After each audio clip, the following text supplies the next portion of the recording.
What's up guys, it's Sean and today we are going to check out EST8 at Seputeh. Let's go!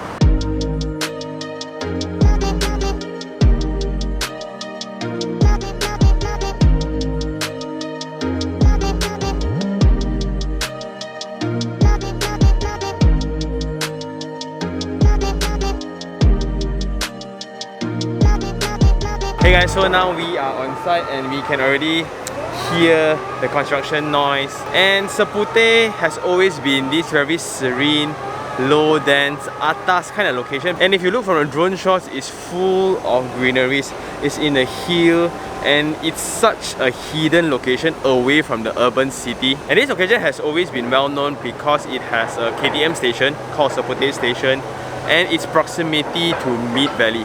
So after Mid Valley was completed, suddenly this entire stretch of houses has this problem of having car park issue.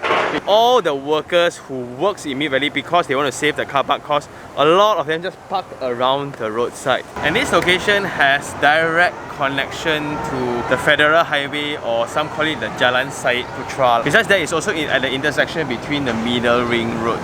And this location, with walking distance, you can actually reach the KTM station in Mid Valley itself. And when we zoom out a little bit, at the stone throw away, we have Bangsar South. In front, we have Mid Valley and Gardens and KL Eco City, then Bangsar, then Pantai, right? Which is one street away. Another street away, we have KL Central, Jalan Tun Sembatan area. And with Jalan Seputeh, you go all the way, you reach KL City Centre already. This hill where all the old community nestles in is so serene, so peaceful, totally in contrast to whatever that's happening in the surrounding. That's why it's so popular until today. And a lot of super wealthy stays in this location. And from the site itself, walking outwards, right, this will be Gardens and Mid Valley already. Then the station will be right inside. And pedestrians will be walking through this road, going in via the main road itself.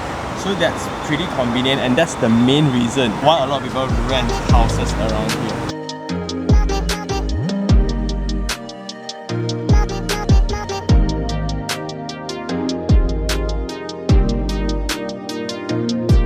Okay, so this will be the project for today. 821 units in a 2.9 acre land leasehold. And what we can see here, this will be the main road from Jalan Seputeh just now, the Federal Highway, and this will go into Taman Desa already. So this will be the main access. Kind of good and bad. Good is when I feel for the local communities, so all these residents will have to go through a local road. How I wish this project has the convenience of being connected. Now, in order to make a turn back to Mid Valley and Bangsar South, there will be a lot of U-turns involved. Anyway, this will be the main entrance going in, and there will be several entrances into the elevated car parks. So there will be one ramp here. Then from the other side, this will be a drop off, and there will be another entrance into the car park. Then there will be 3 blocks in total. 1, 2, and this low-rise villa. As I mentioned before many times, for projects, right, for new projects yet to be built, the uncertainty portion of the project is real. So when we think about, the only agreement will be between what is signed in the SPA itself. The common areas then becomes a huge question mark when you see in their brochures, right? Like you look into the bubble domes for the gym, then this will be the facility deck, right? And you can see the Infinity 8 swimming pool. Then you have this garden space. They have all these roof structures. Also, when you look into the facilities, right, like Kaleidoscope Kitchen, Grand Burrow, Cloud Maze, Floating Garden, a walk in the wood, and etc. The only thing that can be used to gauge the developer would then be past projects. So the past projects for this developer would be Novum and Park 3. Therefore, the confidence level somewhat is there because they have proven themselves via the hanging garden and the Malaysia's book of record kind of structures and things like that. Then the next question would then be the practicality of having all these facilities. Like, is it necessary? So I'm not trying to grasp between imaginary concepts versus practicality.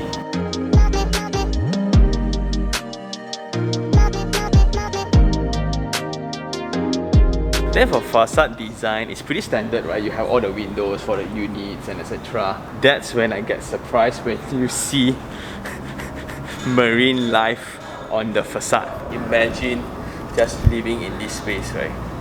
And looking at all these structures, looking at all these.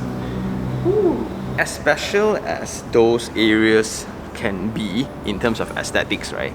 Ultimately, it still ties with function, where it's a meeting room dressed up extravagantly, or it's a gym covered with extreme materials, or it's a park dressed up with vines and external hardscapes and things like that.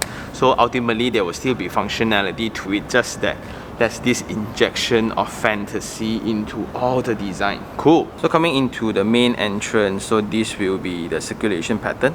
And this will be the main lobby going into the lift. So there will be 3 towers as we mentioned. There will be tower 1, 2 and the villas. Then on a normal floor plate, you can see that there will be 16 units in total, sharing 5 passenger lift, 1 service lift. It's also similar with Tower B as well. But if you look into the renderings of the entire brochure, a lot of attention has been laid on the common areas and treatment of them. So this is what I meant by practicality along with the imaginative elements. In order to hold the building up, there will still be structural elements such as the columns and things like that. But the feelers, the imaginative spaces within the project itself will be the main differentiation factor. Even in the sales gallery, like, they are trying to portray the imaginative, that creativity side of the design, so the customer can relate further. Personally, I like it because it really stands out. Sometimes we think, right, is the property and real estate world too rigid, like we cannot break through, because ultimately everything ties back to cost, ties back to maintenance, practicality, constructability, technical proficiency and things like that. And because of that, we will feature something really cool today. Type 4 built up 1213 square feet. There will be 2 bedrooms and 2 bathrooms plus a garden living space. It's interesting because this is the main door. Once you come in here, this is an outdoor space altogether. Then there will be a main door, or you call it a sliding door, into the main space itself. So there will be a living, dining, kitchen. Then there will be a ground floor bathroom shared between everyone here. Going upstairs, then you will have access to 2 bedrooms, the principal bedroom as well as bedroom 2.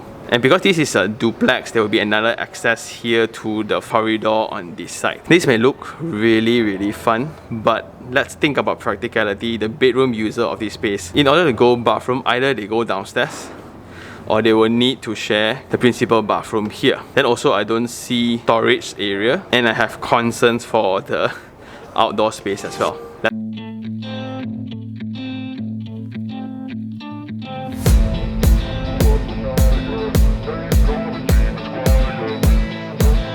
And this is when I start to really think about creativity, funness, excitement versus practicality of things.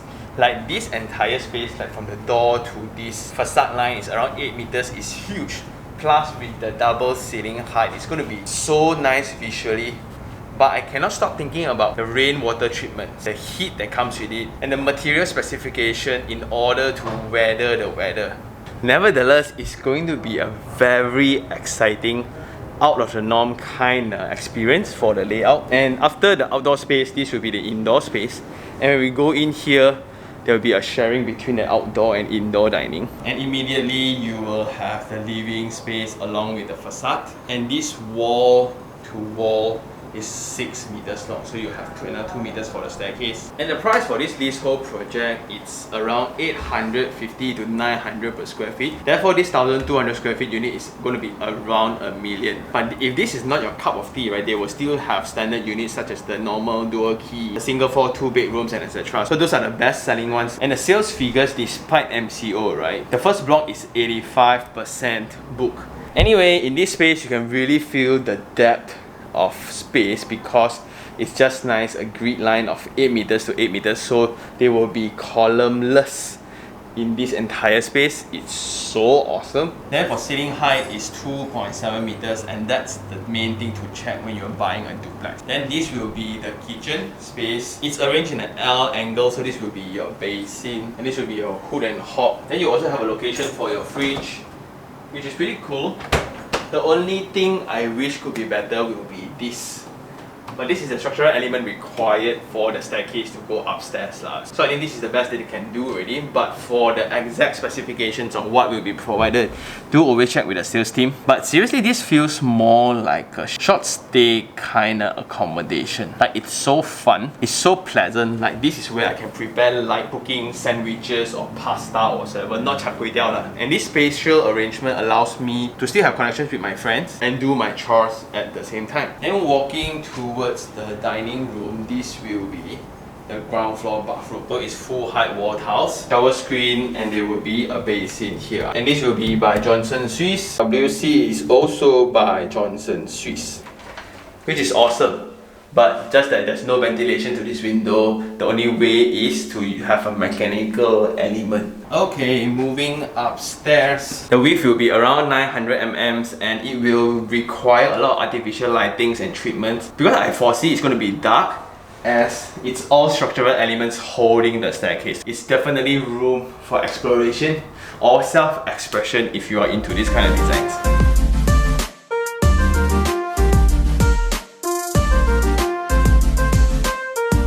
So coming upstairs, this will be bedroom 1, and there's a transition of flooring materials from tiles over to laminated timber, and the boundary stops there. So this is just as expression of the future facility. So it's going to be very imaginative. If you are into this kind of theme, you will definitely love it. But on reality, this wall to wall is around 3.6 meters, then the height is around 2.8. The window will stop here, then this will be the access to the corridor on the upper floor. Ultimately, this is a duplex, and if that door is not an access like that, they could have rearranged the layout a little bit more to at least put in a double bed instead of a single bed to express the scale of space bigger.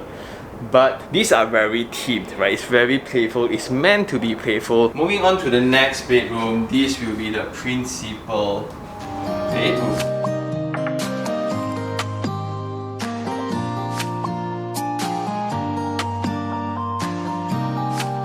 Coming into the space itself, you will have a walk-in wardrobe here, then you will have the beds on this side. So this is the queen size bed. The width is very nice, and you have wall-to-wall distance of 3 meters connecting to a balcony. And the width of the balcony will be 500 mm steel and glass railing, so you will have better vista. So just imagine if this is open space. It's going to be so bright and so nice. But something I just don't understand, why did they choose to put the bathroom on this side, attached to the facade wall? So here you have your Johnson Swiss WC, you will have your Johnson Swiss basin with your mirror, and you have the windows looking outwards, then this will be the shower area itself. So it's a very linear form of bathroom, but I wish that the master bedroom could have enjoyed the facade line so they get views outside instead of the toilet enjoying it. Well, another way is also to think that you have the double height. There's this dynamic view of upper floor talking to users on the lower floor. That's also interesting lah, but yeah.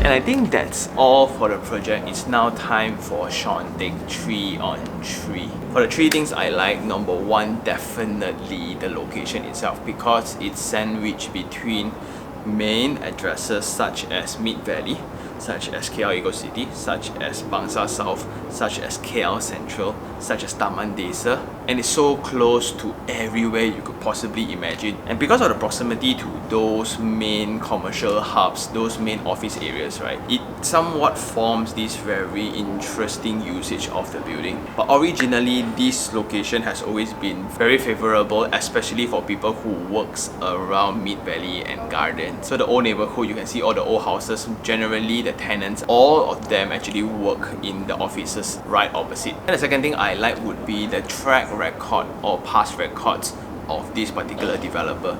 And that's very important, especially when you see brand new concepts, of brand new expression of common facilities. On the outlook of it, it can be so extravagant, it can be so out of the box, so loud. And how do I personally gauge whether is it possible or not is to look into the past records. For this developer itself, they have built Novum, they have built Park 3, and we have seen both of them together. They actually make the common areas happen, like whatever that was portrayed or communicated earlier, all of those elements happened. And that is also very close to point number 3, which is that pursuit of design intent, the imaginative element of a project. Sometimes when we see so many projects together, you will think that hey, every unit looks the same one, Sean.